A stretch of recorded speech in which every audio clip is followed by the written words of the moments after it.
Racquetball Tim here. We're back for part 2 of game 1, David analysis, gameplay analysis. Maria's in the box serving. Good serve, flick it up to the ceiling. And missed the ceiling ball. It's a good serve. She got the crack there. Let's see if we could help you with that return, actually. I think some mechanical issues there that I saw. Okay, so in general, they're going to serve to your backhand. Like I said, have the backhand grip nice and low. Knees are flexed. You're ready to go.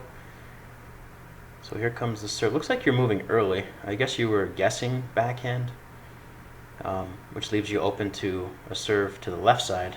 If she were to mix this up and hit a cross-court serve here, you're already leaning. This is called guessing. Hold your position until your opponent hits their serve. Or maybe you just have ESP. You're a psychic. So who am I to talk? All right. So good serve here. Your racket is up and then it's not up. Look at that. So you cross over with your racket up, which is where I want it, and then you dropped it. Keep it up, David. Keep that racket up. Okay, so it's a weak crossover. So watch your left foot. Let me zoom in here a little bit. There we go. When you cross over, first thing to move is your right foot, actually. It just turns slightly to the right to open up your hips.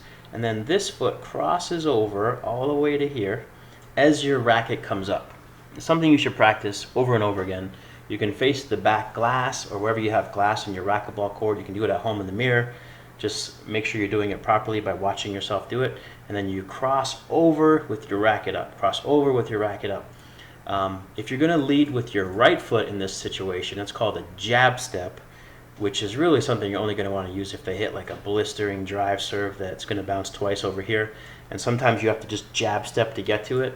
But if you have time, ideally, you want to cross over with that left foot. So you actually gave up on the crossover. Watch your right foot move, which is what it should do. Let's take a look here. Right foot turns. Your left foot began to cross over, but then you gave up on it. You stopped right there, and then your right foot came over for a jab step, which is really just difficult. If you're going to jab step in racquetball on the backhand side, you absolutely have to go ceiling most of the time. It's just way too difficult to take an offensive shot on the backhand side. On the forehand side, if you jab step and your racket's up, you can still, in general, hit a pretty good shot. You'll see a lot of squash players do that as well. They jab step with their right foot, and then they can hit offensive shots from that position. On the backhand, it's just much more difficult. You got to go ceiling or play a defensive shot. So she got the crack there, and I think the ball took a funny bounce. You tried to go ceiling, which was the right shot. Ball kind of got on you a little bit. And you just kind of missed it. Sometimes that happens. Good choice on the shot selection. I would highly recommend working on that crossover. Let's see if we can replicate that situation and see what happens with your foot. Okay, yeah, same thing, exact same thing. Good segue. So your right foot turns, your left foot moves, and then you give up on it, and then your right foot leads. Okay, so we want economy of motion. We want efficiency. Economy of motion means taking the fewest steps possible, the fewest movements possible to get the job done. Okay, so you took right foot step, then left foot, and then right foot again. It's way too many steps. Cross over with that right, and you'll be able to reach that corner in a good position. I mean cross over with that left, because you're a lefty, it's screwing me up. Cross over with that left foot, and then you'll be in good position to hit this. Also, your racket is down. There's no way your racket should be in this position. By now, it should already be up, and you'll be able to better deal with these serves and get them to the ceiling. Okay, so you hit a good ceiling ball. Maria's back in the court. Another good ceiling, except that it came off the back. Good choice on the ceiling, I should say, because the ball was on you pretty quickly. I know we've been working on those ceiling balls to get those just pinned in the back. I highly recommend everybody in racquetball should work on their ceiling balls and make sure they're all dropping, on the back glass. You want your opponent deep in the court. Do not hit ceiling balls that come off the back wall. That looks like a good one. Came off the back a little bit, so a little too hard in the ceiling. There's that overhead again. We've worn that shot out. Take that to the ceiling.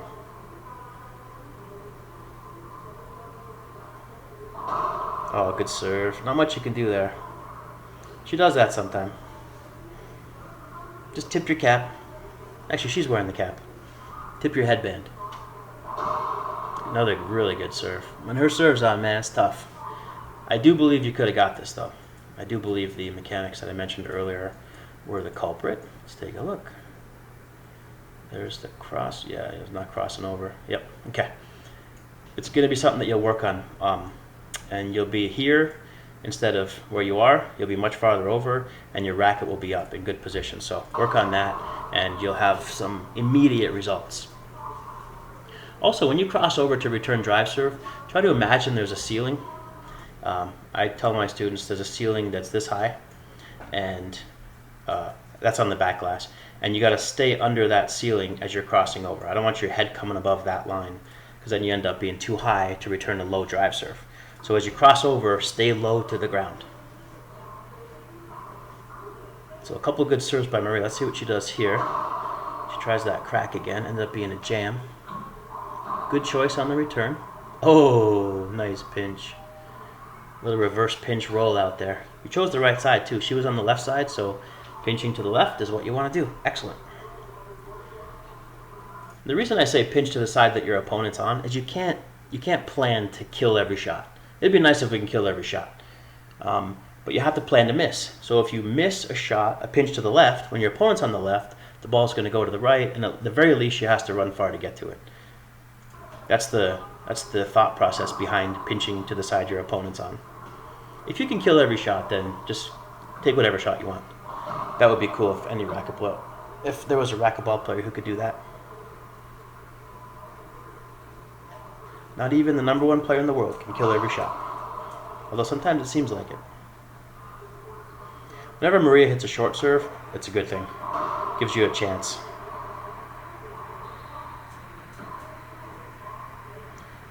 Oh, I should have took a forehand.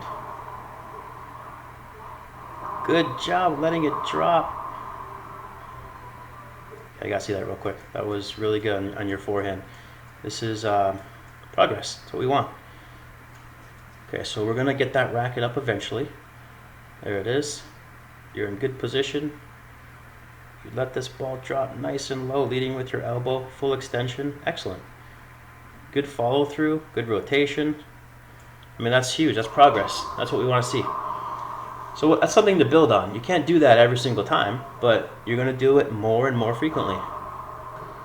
So that was a little better setup there than you had previously. You were still leaning back a little bit, but you did let this one drop. So you're leaning back still, and that right foot's going to probably come up. Yeah, it does come up. It's just an awkward position to be in. So you're 1 out of 3, I think, or 1 out of 4 on that shot. Not the best percentage. Get behind the ball so that you're moving forward into the ball as you're hitting it. I heard he's getting big. Oh, good, good. That's what Maria said. Conversing with one of Maria's friends in the background. Sorry if you can hear me. Good cross court by Maria. Why'd you miss that? Let's take a look. That was a very, very good cross court. Let's take a look at your position now. Okay, so you hit your serve. Yeah, your position's bad. Alright, what's the general rule in racquetball? After you serve, get yourself in position as quickly as possible. 1 to 2 feet behind the dotted line. That's where you want to be. Give up the kill shot, cover the pass, cover the ceiling. Let's see where you were as she made contact. There's her point of contact, and you are too far to the left, Mr. David. Too far to the left. You are susceptible to the shots that go to the right side of the court. So any pinch that she hits over here, you're susceptible to that, and you're also susceptible to cross-court shots. Okay? Get yourself in good position, and you're going to maximize the amount of shots that you can cover. Unless you have just like an exact read on your opponent and you know that they go down the line every single time in the spot, then by all means shade to the left. But in general, be in better position. So here's the cross court, and look, you're too far to the left. Watch how close you are to getting this too. You know, you're like a couple inches away. Look at that. Wow, that's super close. Did it go through your racket? It's like ghost ball went through your racket. Okay, so if you had been in good position, you certainly would have gotten this and been able to flick it up to the ceiling. Lesson learned. I feel like court position is just such a massive, massive part of everyone's game. The players who are in good position they just keep so many rallies alive. That's a nice ceiling ball. Keep it to the backhand. Rack it up. Oh, nice job. Just let it drop.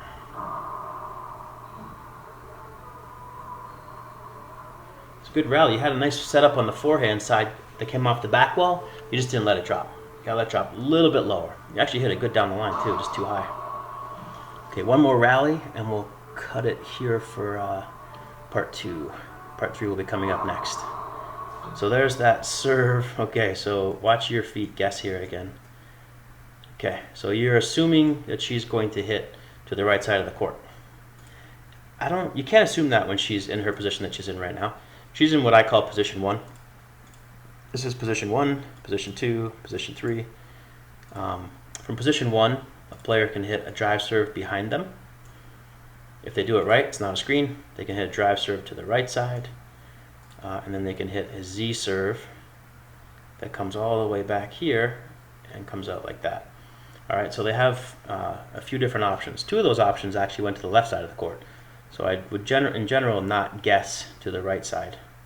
So watch what happens here. You start moving, or you're already shifting. You're already shifting your weight before she's contacted the ball. And then when the ball comes, you're actually, whoops, you're in Florida and the ball's in California. Okay, so I see that a lot actually, and one of the phrases I always tell people is don't guess. Don't guess when you're in position in the rally, and don't guess when you're returning serve. All right, let's pause it right here, and we will go to video number 3.